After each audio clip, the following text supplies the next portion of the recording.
There we go. We had to get the recording started. Thank you. Um, so, Yeah, Veronica, go ahead and make that Charlotte. introduction one more time so it's on the recording. Oh, okay. So Charlotte has so kindly taken very copious notes from our last meetings, and I got to know her um, a couple weeks ago. We just like connected and talked, and she shared a graphic scores project that she did with her students that I thought was really cool, and we could all learn from. So I asked her to talk about that for 5 minutes. So Charlotte, take it away. Thank you so much, Veronica, and thank you, Stephen. This is a very humble thing. It's really just one lesson I was going to share with you, but it may be just food for thought with different things that you could do with students. I hope you can hear me and still see me. I've gone Yes. into another place. Okay, just to briefly introduce my context. So I'm in an international school in Malaysia. It's a big school with about 1,400 students, British-style curriculum, and I work with children ages 2 to 7. They have about an hour a week of music. So since we've gone online, all our lessons in primary are pre-recorded lessons, and then the secondary lessons are all live interactions. So the way that I present my lessons is all on just very simple slides. I give the children a list of resources they need and the learning objective, and then the input for the lesson is usually in a video. And my videos usually have a scripted narration because I'm very forgetful. I can't remember what I was supposed to say. And then at the end of it, usually I give a little task for the students to do some creative work, and they upload that and send that in to me. So what I'd like to share with you is just one lesson that I did with my year twos. So they're about 6 and 7 years old, and I just introduced them to this idea of representing sound through symbols. And it's really just an introduction to graphic scores. And of course, you can use these types of things with any age for any kind of activities. We use graphic scores in secondary for composition projects. It could be used for any kind of context, whether you're individual teaching, helping students with difficulties with notation reading and so on. So this is the lesson. I just sort of explain it really briefly, and then I'd like to show you some work that the children sent me. So the lesson video just went through these kind of steps. I started off with some really short phrases of music and asked the children to move freely to it. Then just to give them a bit more of encouragement in what I want them to do, I gave them a video of myself doing that. I then introduced a little graphic score I'd drawn that went with that on the screen, and then we did these sort of exercise again together. Then I kept sort of exploring this idea in different ways. I showed a few little graphic representations on the screen and asked, when they heard sounds, asked them to try and guess which one was which. And then eventually I set the task up so that they had to draw 4 of their own, come up with some movements of their own and some sounds of their own. And bearing in mind, of course, most of them haven't got instruments at home, so that I'm encouraging them just to explore different sounds that they can find in the home, whether it's utensils or recycled materials or anything, or toys even. So what I'd like to attempt to do, if this works, is to share a couple of pieces of work. I hope I can share the sound as well. Some of them are videos and some are just, you can see a picture of it. So here goes. I think I have to press something with the sound. Okay. So can you see my screen? Yes. Okay. So this is a little bit of work that was done by Yuna, and you can see on the screen her score and hopefully hear what she played to go with it.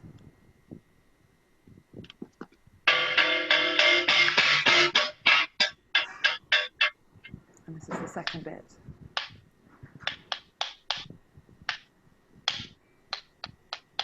And the third bit.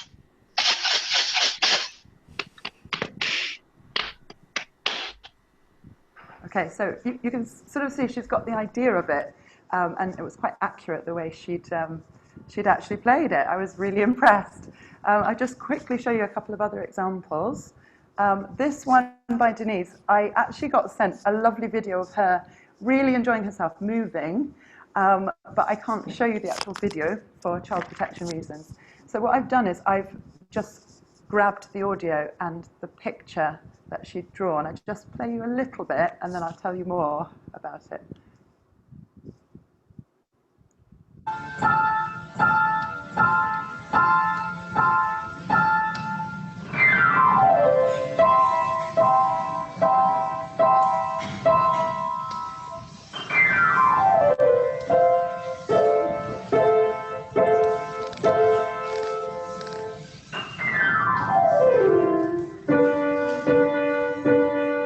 Okay, I'm just going to pause it there because I know time is so short. But what I found out later was that the video she'd sent me was she'd actually got her brother to play the piano. She'd given him these scores and he'd played that while she was moving. And it was really lovely just to see her thoroughly enjoying just expressing herself in her lovely big house that she has. Okay, here's another very quick example by Hannah. So Hannah had sent in a video of her movements, but this is, hopefully if it works, this is the tiniest graphic scores I received with her sounds. I hope you can actually see them.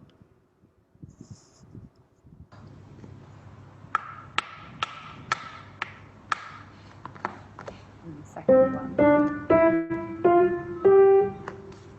Third one. The last bit.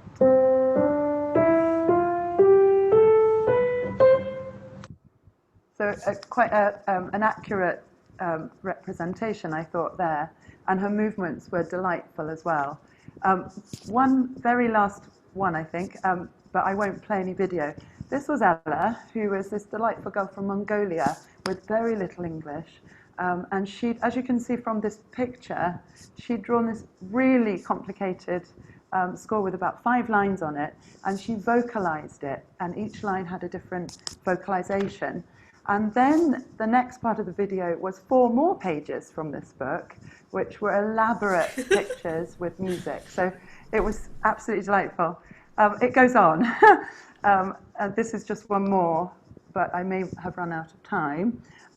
This is a boy called David. He had sent in these 4 with 4 very long videos of incredible movements, clearly enjoying, just totally immersing himself in movements to represent the kind of character in each of these pictures.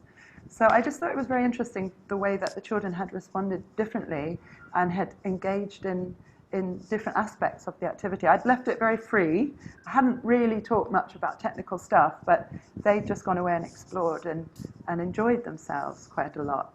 So I don't know how much time I have. Just tell me when Thank you, time's up. Charlotte. Honestly, I was like enraptured by the pictures and I forgot to check the time. So I don't know. Oh. Does anyone else know? Can I just ask how old the kids were again? Yeah, so they're 6 and 7 years old.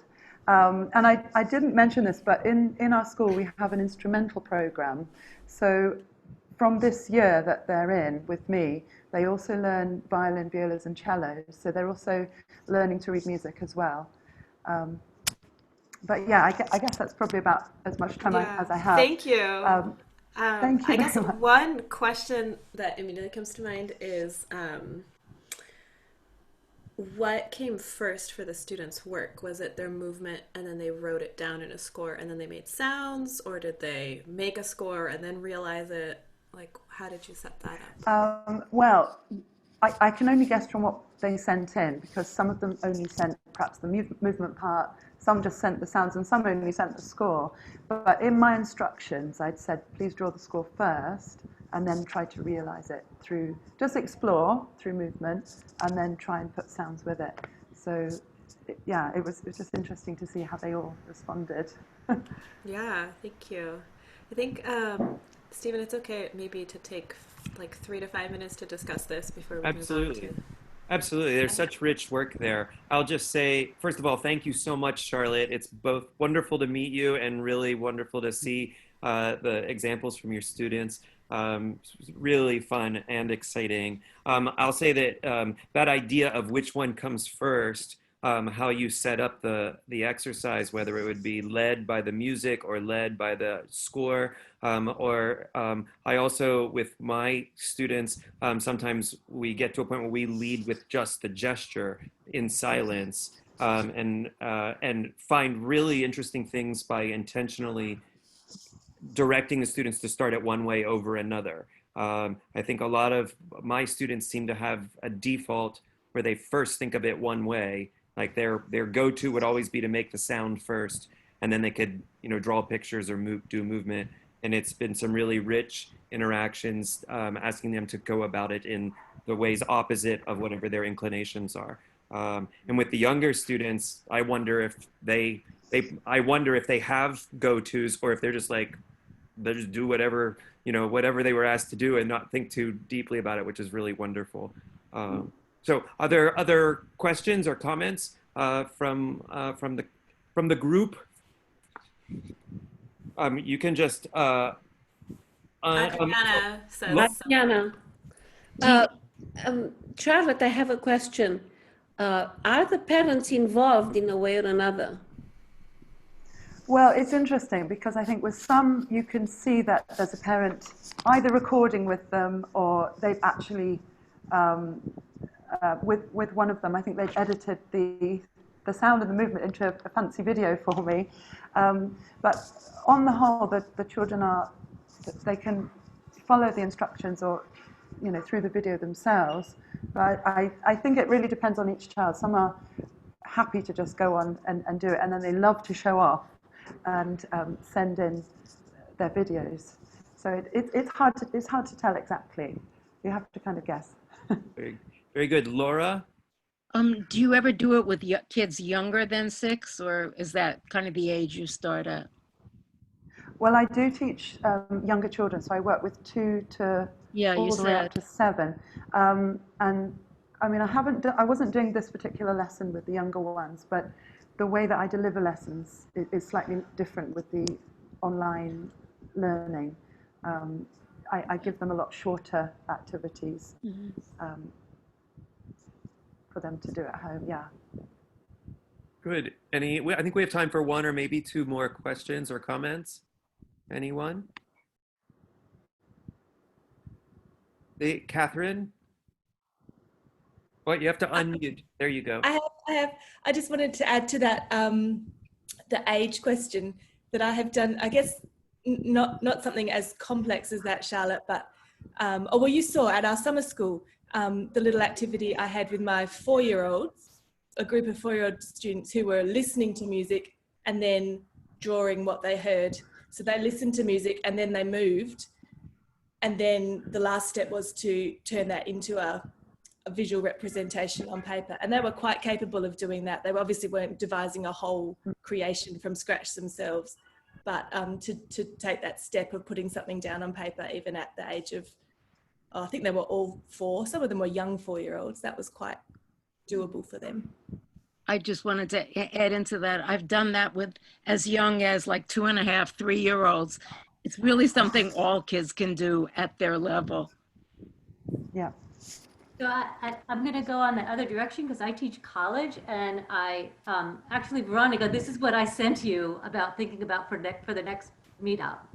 And I teach dance majors, and so they first find a poem or write a poem, and then they create the abstract storyboard kind of visual art, and then they make a music composition to that with 2 or more voices, and then they create a piece of choreography for that.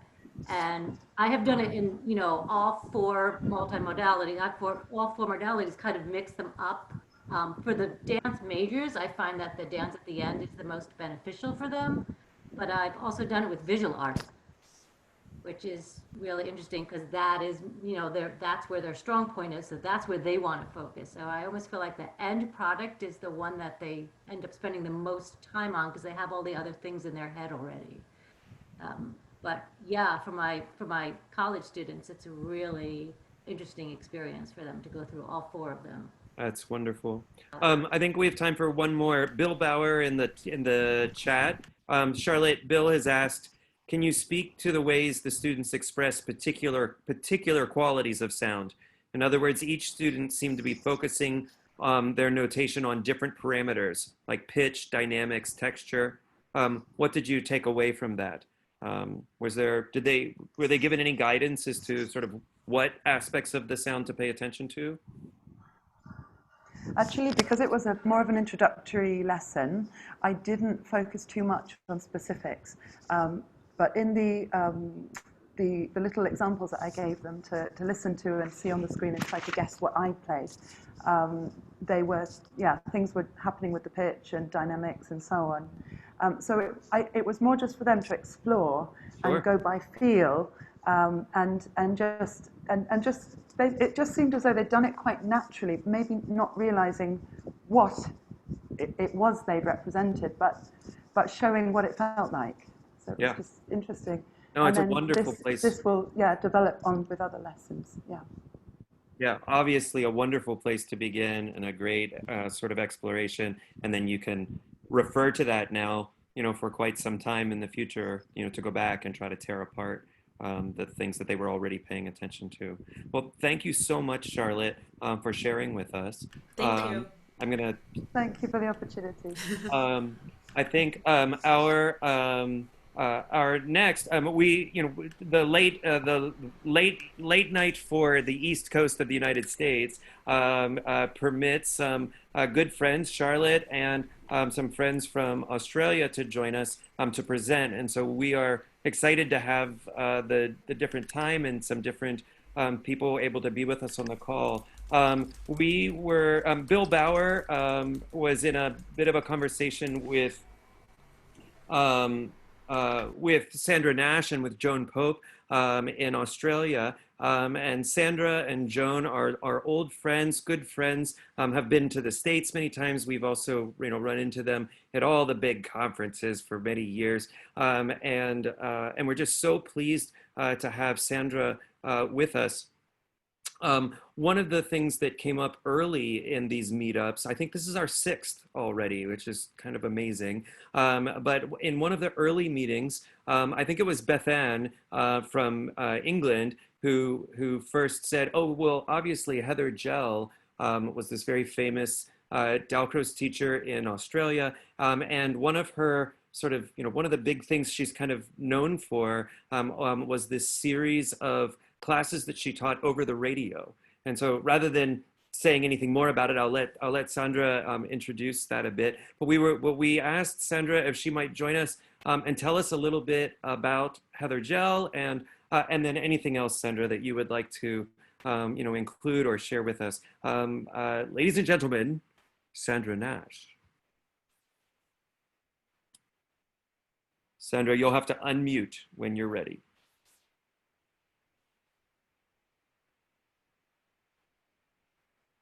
Nope, not unmuted yet.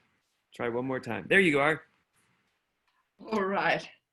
Well, just for you to see, this is a photo of Heather Gell.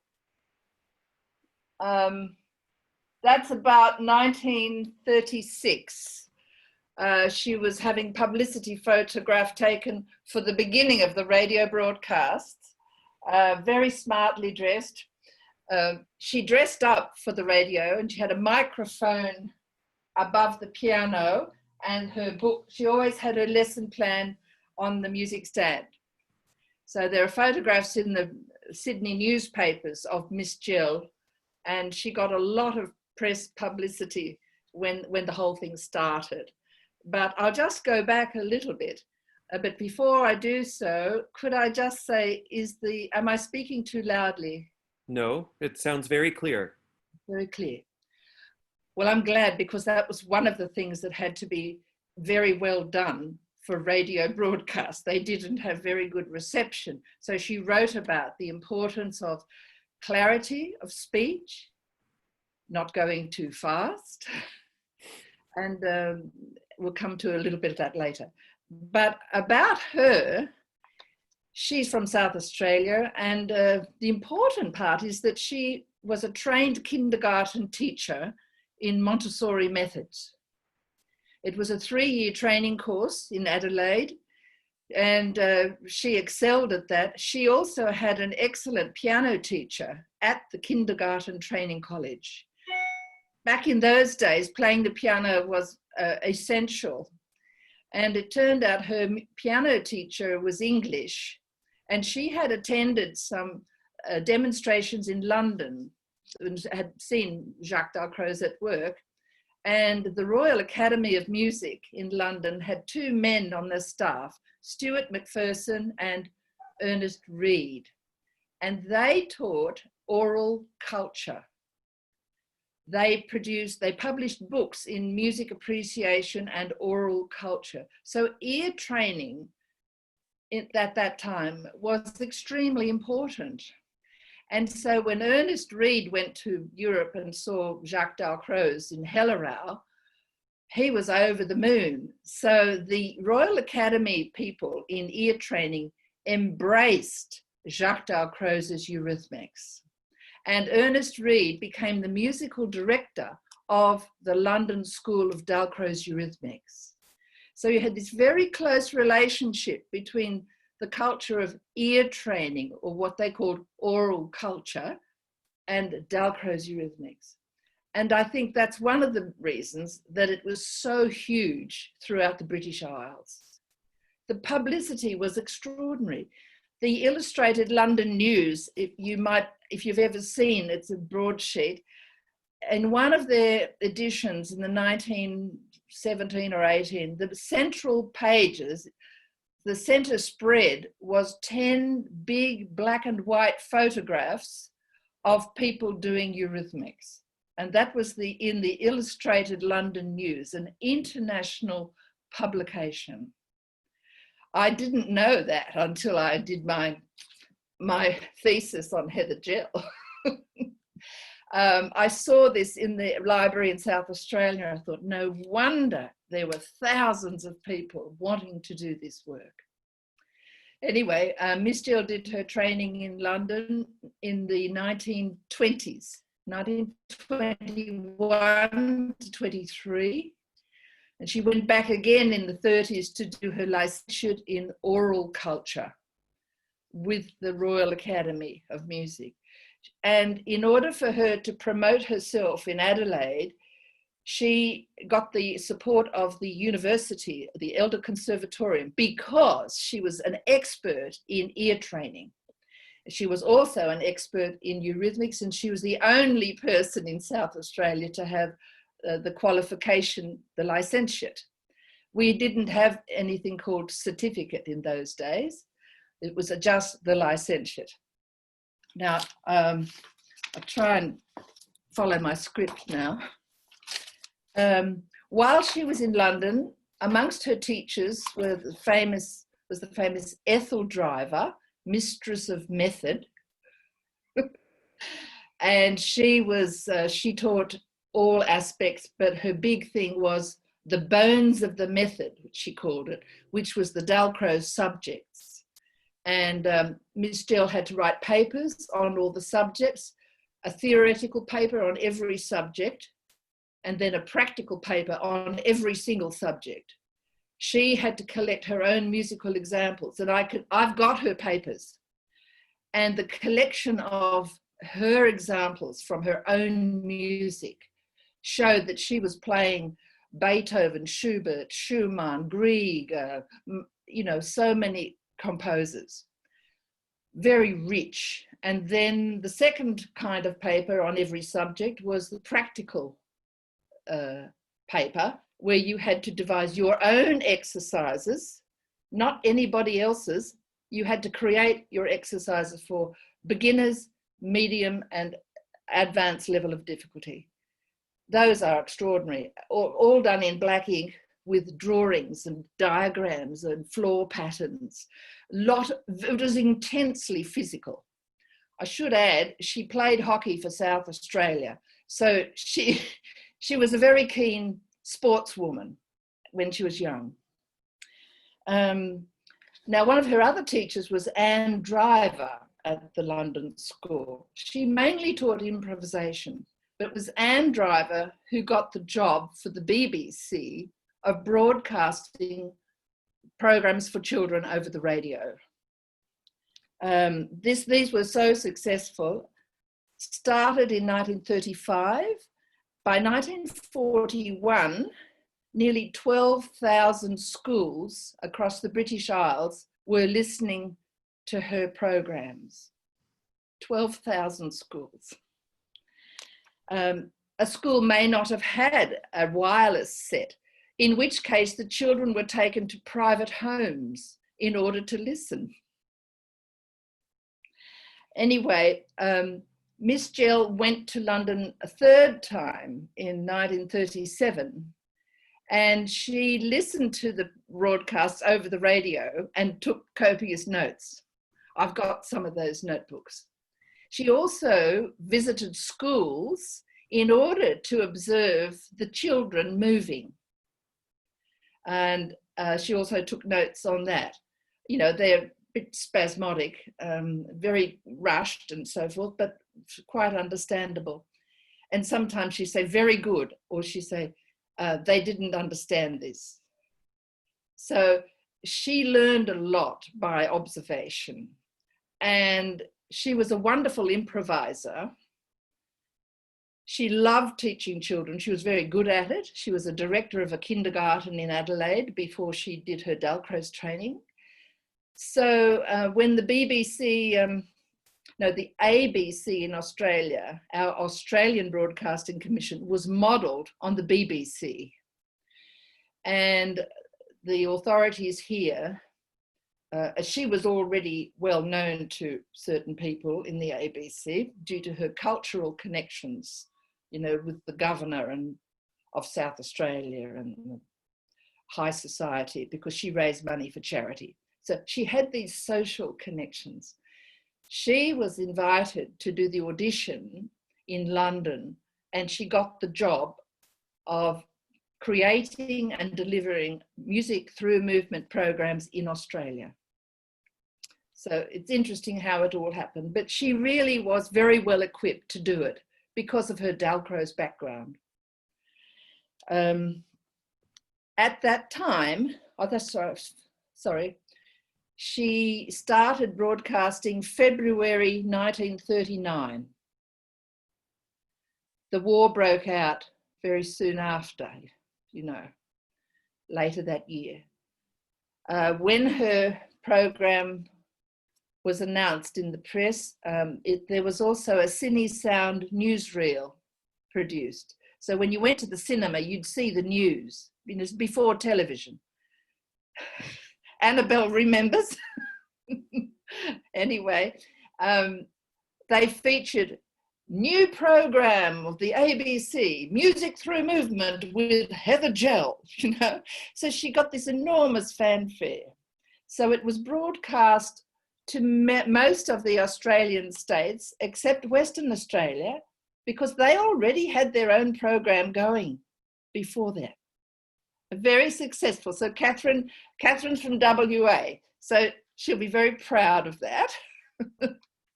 Catherine's the president of Dalcroze Australia, and I'm so thrilled she's here today. So anyway, Gell's program started 1939 and they went till 1959, 20 odd years.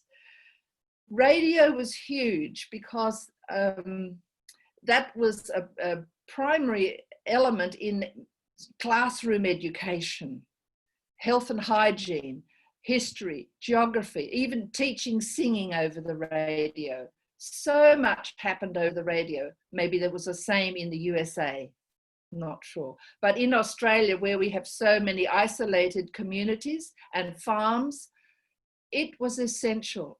Also, kindergarten education or school, compulsory education, didn't start till the children were 6 years old.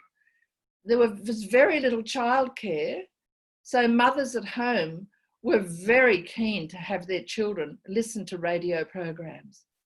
So when Miss Gell gave her program, she had children all over the country. Some were in schools, but many were in private homes. And it was their special time to listen to rhythm with Miss Gell. Yes, the radio was a very powerful medium. And I'm going to say here that many years later, when I was a student with Miss Gell, we talked about the radio programs, and she also produced and delivered television programs for 12 years. But even after doing that, she said, oh, I really believe that for music education and for the development of the ear, she said, the radio is so good. And of course, the other thing is that in television, the children are looking at a screen all the time.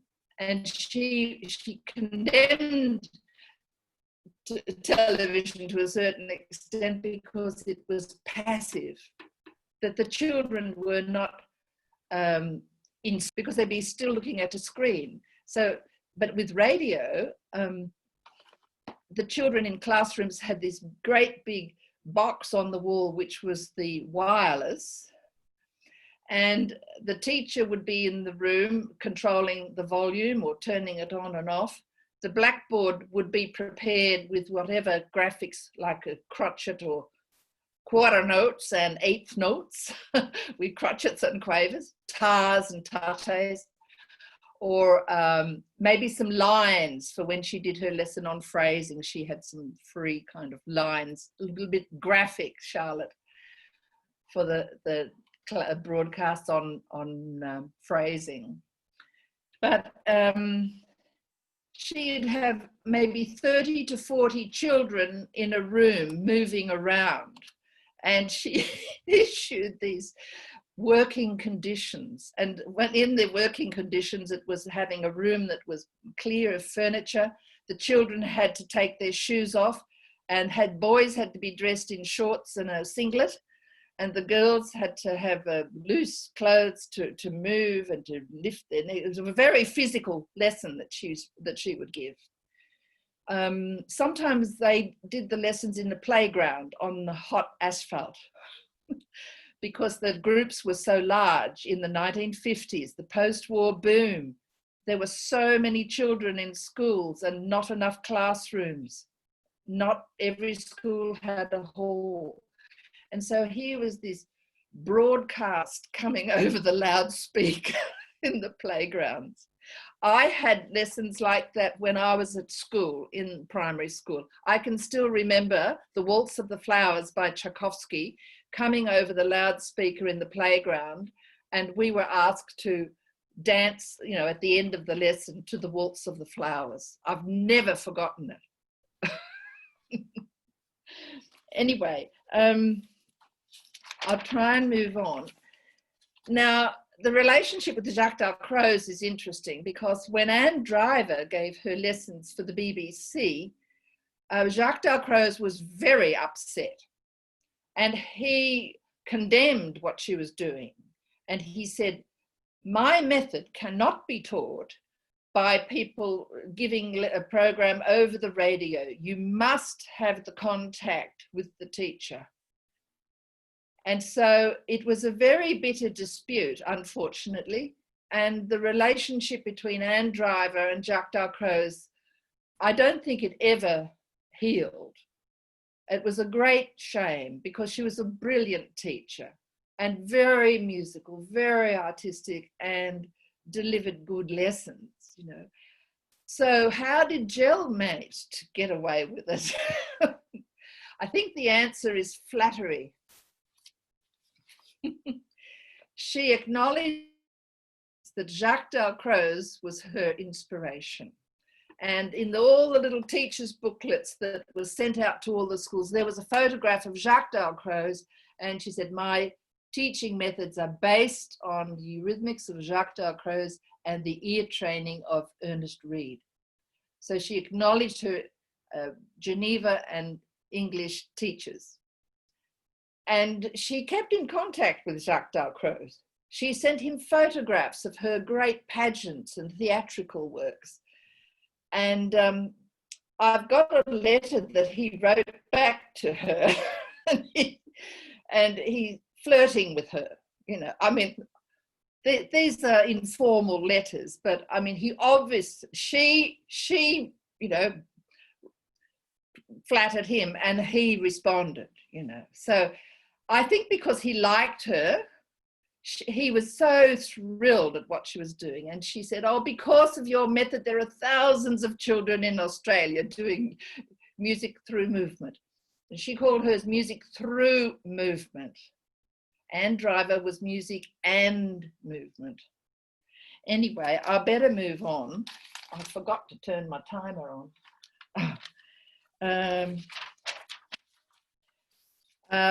The book,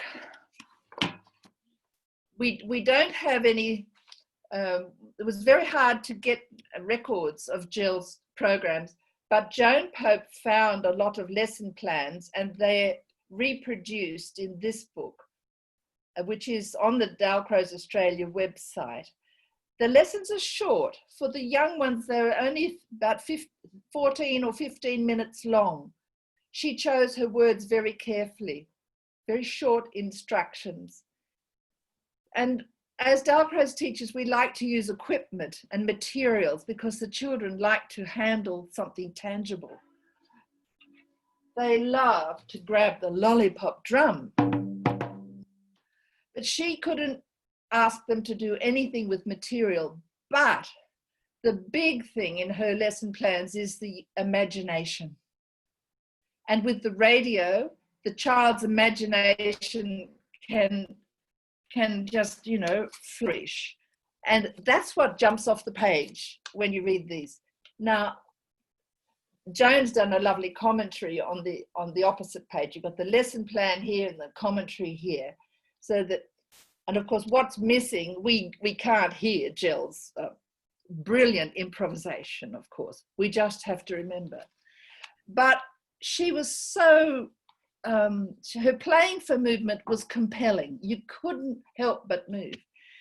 And I just want to combine two things, the improv for an exercise, but also how to control big crowds who are moving in a space.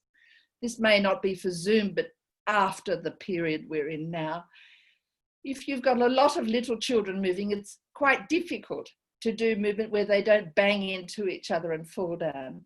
But she would do something like this, say, hop, let's have some hops and then a jump. And she'd go.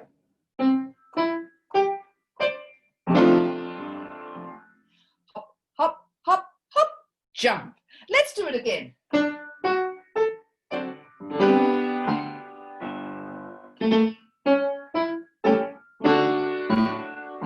Hop. You can just do that on the spot. And then later on, I find something really useful for children who want to run, but who have to learn how to control. And it goes running, running, running, running, jump, jump, jump in a hole. And so they end up down on the floor, squatting down. And they find that hysterical.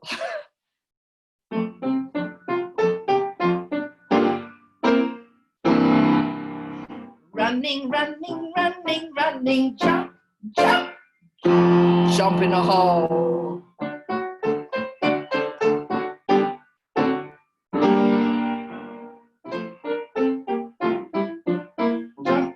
Jump, jump. Just little phrases like that. And I mean, if you've got a few wild 4-year-old boys with too much testosterone, you know, there are times when you've really got to have games where they just release and then they can come back and sit down and listen to something quiet after that. But, you know, they've got all this energy that they've absolutely got to use. She was very good at tuning in to that kind of childlike energy. Veronica, I think I must be way over time. Well, I think because it's 9 p.m. in my world, I have failed at my timekeeping duties today. No, but we're just all so thrilled to be listening that we're learning so much. If you don't have equipment, a great thing, I'm sure you all know this already, is to pretend that you've got it. So she would often say in her lesson plans, skip and toss a pretend ball. Scott and toss a pretend, 6 words. Skip and toss a pretend ball. So she might go.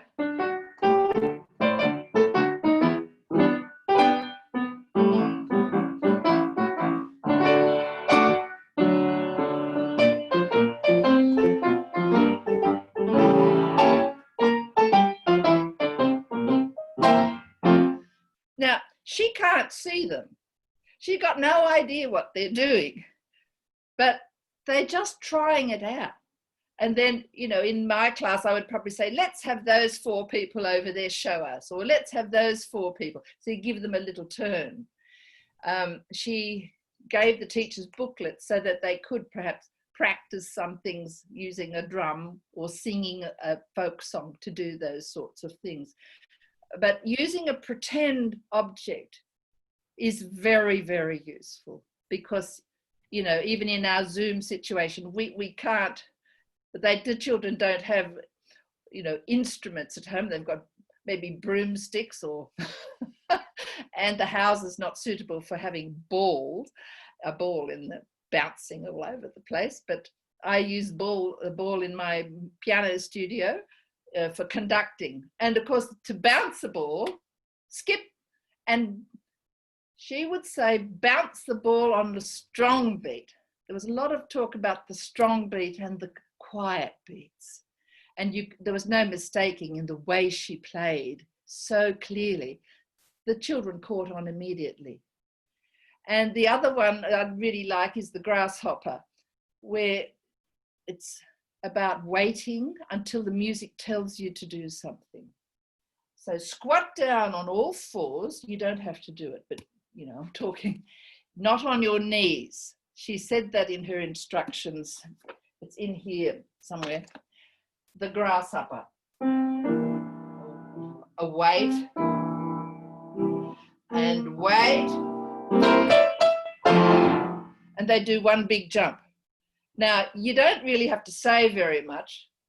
The children are going to hear that. Now, I don't know what she actually played, but I think it's a dominant, a dominant, a dominant, and then it's the tonic. So it's actually ear training. It's teaching the children how to wait, how to respond. Oh, yes, it's going to go there. You know, if we incorporate that in our improvisation, the children are learning a lot about how music works. So I think I probably should, the built-in controlled grasshopper. I think I've said enough. But, it's really wonderful, Sandra. Thank you so much for all of these ideas. It's just thrilling, and it's such a joy to be able to connect with you with such a distance between us. And so it's just extra bonus. We've been trying from the first of these meetups to be conscious of the time and respectful of the clock so that we don't, run way over. But we do have a couple minutes here. We've got an easy 5, maybe 7 minutes that if anyone has comments or questions for Sandra or Annabelle, can you unmute yourself? Bottom left. Oh, here, and I can unmute you. Go ahead, Annabelle, you're unmuted. You can ask. I have to laugh because in this day and age where we're now confined to the home and the children are supposed to be taking their lessons online. And so there's such a similarity, it's incredible. That, here we are back at that same place where there's such a parallel. It's incredible for me. Yeah, can I jump in on that, Stephen? Yes, of course. From now of San Francisco, formerly of Glasgow. And I have been plagued by thinking we need props, and particularly what young children love to have the props that we use. But Sandra has just provided us with so many ideas. Throw a pretend ball.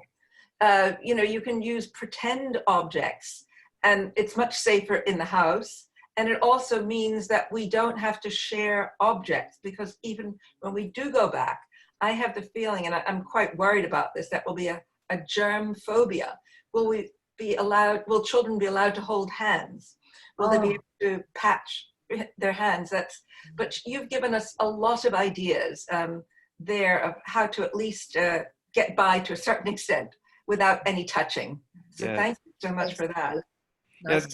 One of the things that we've been trying to do in each of these meetups is just to think about what is possible. Because 6 weeks ago, honestly, almost none of us had any ideas. A couple people were already ahead. Manuel and Jeremy Didis and Jerison. We know a number of you have been doing some online things, but most of us had done none of it. And so we really were just wondering what is possible. One of the things that occurs to me as Sandra was talking was that difference between the radio and the television. And it makes me wonder if there really should be some thoughtful lessons where I turn my video off, but I can still see my students' video feed. So we have the ability, I'm sure all of you know, but I can put a picture in place of my live video, and that picture doesn't have to be my face. I could fill that picture with anything, and so maybe to put a static picture on the screen while the students just have to listen, there might be some really great advantages to that, rather than them having to stare this one direction the whole time. Might be a way of sort of replicating or taking advantage of that radio mentality. Another question or comment? Laura? I was just wondering, is it possible to hear some of these radio shows? Do they still have them? Like, I Google forgot them to on say, YouTube? there's only one recording in the Sound Archive in Canberra. They were live to air. No margin for error. Right. Yeah. So they weren't, a lot of them were not It's too recorded. bad. I'd love to hear her play. I mean, Yes, of course. Yeah, there is an LP recording. I've got it in the back of my thesis. It was an LP. She produced it for parents at home, like contrasting heavy and light. And she has her passante and leggero playing, staccato, legato, the contrasts, beautiful playing from Heather Gell. That there are very few recordings. I did find the Cine Sound newsreel, but it was so posed, it was, they probably took all day to set it up for the very complex filming in 1939. Gee whiz. Yeah, right. But no, we have very little, which is why the actual scripts in here are so valuable. Yeah. But it's missing her improvisation and you get an idea of the timing from the way it's spaced out. Yeah. Also, I just wanted to say that I think Carl Orff and Gunhild Keetman also did radio shows at the same time in Germany. So it was kind of a whole different thing, but. Yeah. Radio was huge everywhere. Yeah. Melissa Tucker, you had your hand up. Thank you so much, Sandra. This was so lovely and lovely to see you. I enjoyed hearing more about Heather Gell. I certainly, have her book. That was my book I've had since, way back when I was first studying Dalcroze eons ago. But I was curious. I did not know that she was also a Montessori teacher. And I'm wondering if you might say something about, or maybe you've gleaned something about the connections with Montessori and Dalcroze, because I find that really fascinating. My own daughter went through Montessori school since being a little girl, so very curious intersections. Thank you. Well, I think the senses, learning through the senses, and that developing the ear first, and that practice precedes theory. This is the big thing, isn't it? To experience it first, and then to identify it, and then notate it on a board later. But the first thing is this sensation, not just for the ear, but for the sensation in the whole body. And it's that whole body movement that was really evident in every lesson she gave with children. It wasn't just skipping around, which was, sometimes it gets a bad rap because, that's just skipping and, doing musical chairs or something. But the children really did have ear training in her studio classes. It's amazing what the kids developed. She couldn't, some class she taught solfa, but that has to be very systematic. She didn't even attempt to teach solfa over the radio. that she was on about, the basic rhythms, imagination, body awareness, because in physical education there was rhythmic movement. So there was a big argument going on in the 40s about where does rhythmic movement belong, in physical education or in the music lesson? Well, of course, she always said it has to be in the music lesson. But she actually took quite a few ideas. Well, nobody owns the ideas of quick reaction exercises. I mean, Dalcroze used them, but they were being used by physical education people, except they didn't use nice music. They just had, go for a skip in your circle. When you hear 3 bangs on the drum, go into a group of 3. You know, I mean, they did that in physical education. So. We are just, I mean, really we're a minute over, but Manuel has had his hand up for a bit. So we'll go to him, and then I think we will just, again, to be respectful, we'll close the meeting, but we'll stick around. Veronica and I will stick around for a little bit. And if, you know, people want to talk, we're happy to be here, but I want to be respectful of Sandra's time and of all. So Manuel. Hi, yeah, thank you. Thank you, Stephen. And well, sorry for the mask, but we're back in school since yesterday, and the masks are mandatory for us here in Vietnam. So right now, and what I can say from that, from what Alice Mosley said, is that it's not so much as a germophobia, but a lot of the kids have a lot of issues with, is this sanitized, the materials. So right now, what I'm doing, because the grade 3 through 6 are coming back only next Monday. So I'm going to be asking them to bring their own materials for that date, because that has been an issue this 2 days. I can't work with any materials because, well, and we have social distancing going on in a Dalcroze class. So it's it has been weird, but it's doable. And it's something that I'm actually aiming to train in the Dalcroze class, the social distancing. How can I use the space more with a little bit more intelligence, and not just, you know, walking around in packs like it's been happening this last 2 days here. And it's I just wanted to say that. Thanks.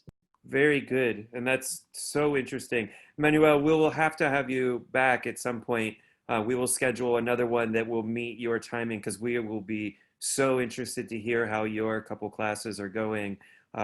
You're heading back to interacting classes earlier than most of us. So we'll want to hear that report. I don't know if Veronica has other closing notes, but I just want to say again, thank you so much to Sandra and to Charlotte. The two of you were just wonderful. It was such a nice evening to get together with everyone. Veronica, do you have any other closing notes? No, just thank you everyone for being here. And 2 weeks from now? Yes. Oh, sorry. Yes. 2 weeks from now, we are meeting on Monday, May 18th at 1:30 Eastern time. So I think that's in the middle of the night for Australia, unfortunately, and that part of the world. But when you guys all email and are in touch with ideas or topics or articles that you think everyone should know about, that's what keeps this group alive. And the more people that we hear from, the more we know how to best meet everyone's needs. And so let us know what you want this group to be about. Thank you. Very good. Thank you.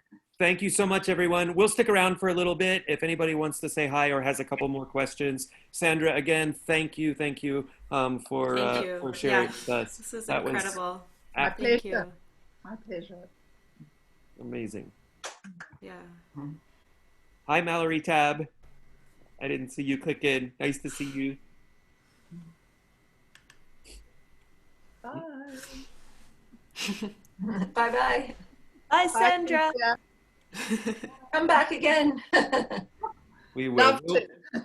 We'll schedule another. Wonderful group that you've got here. It's just very, very nice, and it's kind of relaxed and friendly. And thank you, Stephen and Veronica. Of course. I had to call the time, or we would have sat here for the next 3 hours hearing you teach and hearing you talk and asking you questions. I have no doubt at all that there is there's no shortage of time. We're working on finding a way to get some of our friends back for longer periods of time. So we might be reaching out to you again, Sandra. Thank you again. Yeah. And I just want to say also, I love the historical context, just getting to know her as a person and what world she lived in. Yeah.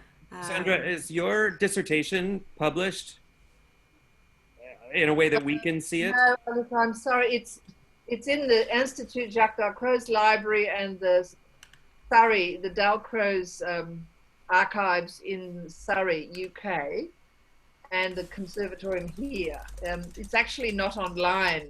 Is there any talk of somebody maybe scanning it someday and letting the rest of us read it?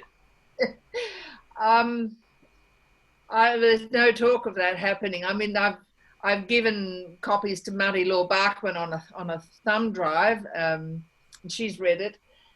I'll send you an email. There's big sound files, and I don't know how to do all of that stuff. Okay, you know. I'm going to send you an email. I don't want to put you on the spot. Stephen Neely is going to do it. I don't want to put you on the spot in front of everyone. But we will talk through email, and if it's possible, we'll figure out. I mean, I wouldn't want you to do anything that didn't make sense for you. But I can assure you there are many people who would love to read that. Just to see what you've pulled together. The Heather Gell book, just for everybody who's left, that is still in print. We have a copy in my office at Carnegie Mellon, which we talk about and we share in our pedagogy class. Yes, that one. Because the original was reprinted 7 times. It's out of print. Wow. It's 1949. It's quite old-fashioned in some of the activities, like use a scythe. Right. And expecting children to dig in the garden. Well, children don't seem to do any sort of work like that anymore. But work rhythms, for instance, would have to be adapted. But the ideas and the physical stuff is fantastic. Still really good. Really good. Can you say anything more about the screen objection? And was it just that they're glued in one direction always, or is there anything more there? Yes, well, I think she just loved seeing a room full of children moving. You know, her lesson wasn't continuous movement, but I observed her lessons when I trained with her for 2 years before I left and went to London to Van der Spa. And to be honest, I mean, I've seen a lot of children's classes in different countries around the world, but I just think Heather Gell's teaching of young children was infectious and so dynamic and so alive and so imaginative. That was the big feature of her teaching. Yeah, I mean, it was... she was such a strong character, though. I mean, she also liked things to be done a certain way. And when I asked her once, I said, Miss Gell, I'm having trouble. I don't know where to start. I'm teaching year 1 or year 2 next week, and I haven't got a clue. What do I do? And she said, just watch what I do, dear. And that was the pedagogy lesson. Oh boy. So funny when you think back on it. But everybody has to find their own way, as we know. You know, you've got to make it your own. You've got to be comfortable with the way you teach. And it was very difficult when I was invited to go to Canada, because she wanted me with my diploma to stay in Australia and be a co-director of the Australian Dalcroze School of Music and Movement. So it was a big deal. We had letterheads printed and everything. And then Louise Mathieu had to go and get a doctorate, and they needed a substitute teacher for a couple of years. And they invited me, and I thought, wow, get to teach eurythmics in a university and improv for 2 years. I'd learn a lot, you know. And I was very torn, because I knew she wanted me to stay in Australia, but I actually went to Canada. That was hard, but that meant I could go to Lisa Parker's summer school. It meant I could go to the DSA Ithaca conference when Jack Stevenson was up there. Yes. I met Thelma. I went to Toronto. I mean, I met so many of you people back then. And it just, you know, I just loved my time in North America. I really, really did. I learned a lot because I got my diploma when I was quite young. And when I got back to Australia, people expected me to pull rabbits out of hats, expected to be able to do everything, teach 3-year-olds, 4-year-olds, teenagers, adults, the lot, you know, expected to do the whole thing. And honestly, that was a pretty big ask. Yeah. I hadn't had much practice at doing all that, you know. But anyway, I learned a lot in Quebec. Yeah. Well, North America has not been the same since you left. Everybody talks about it. Sandra, what years were those? I was in Quebec 81, 82, and half of 83. Yeah, I went to Lisa's New England Conservatory Summer School. That was the first big one I went to, yes. Nice. And I was just set on fire again, you know. That was wonderful. And I met Ursula Stubert. We did a lot of body work. I did a lot of Utani, and we had a lovely department at Laval University with expression corporelle and rhythmic, and it was very, very stimulating. Melinda Haas taught with me. Some of you might remember Melinda, yeah, long time ago. And yeah, it was a very stimulating time, period of growth for my growth as a teacher. Really, I learned a lot. And the students in Quebec were very exigeant, very demanding. If I had them do an exercise, I'd say, why are we doing this? They wouldn't do it unless I could really give a good reason why to do it. So that was a good thing. Yeah. Yeah. By our students are we taught. Right. Exactly that. All right. Well, again, I don't want to, we'll just sit here and hear you tell stories and you'll not get on with your day. It also is, it's pretty late here on the East Coast. And looking at the faces, I know a good number of these people are here. Jerison, what time is it in your town? Are you in Singapore? Yes. And what time of day is 10, it? 10:15 a.m. Very good. And are you? I'm sorry, Catherine, say it again. Oh, I was saying we're in the same time zone, Jerison and I. I'm in Australia, in Perth. Very He's good. in Singapore, same time zone. Yeah, we're in the same time zone. It's so nice to see both of you. Catherine, it's nice to meet you and through the video. And Jerison, Pittsburgh misses you. Are you teaching live? Are you doing all your teaching over video now? Yes, because we are under lockdown in Singapore and we won't open until the 1st of June. And that's it's quite terrible actually. So I have to teach online. Yep. Or else there will be a longer between lessons. Yep. Yeah, well, that's how I think most of the people on these meetups, you know, we're all in a similar position there. You know, everybody trying to figure out what works. Yeah, I think we're going to get out of this situation very differently. Yeah. Yeah. Mm. Okay. There's a ding. I don't know what it means, but I think it maybe means. Thank you so much, everyone. We'll post the video. We'll post the video and we'll hope to see everybody back in 2 weeks. And Sandra and Catherine and Jerison, we will definitely hold another event at a time that works for you all. I promise. We'll try to make a routine of it. Very kind of you. Yes. Thank you for your patience. Thank you. Thank you so much. Thank you. Thank you. Good night. Take care, everybody. Good night, all. Good night. Bye. Bye. Bye. Good night. Good night. Good night.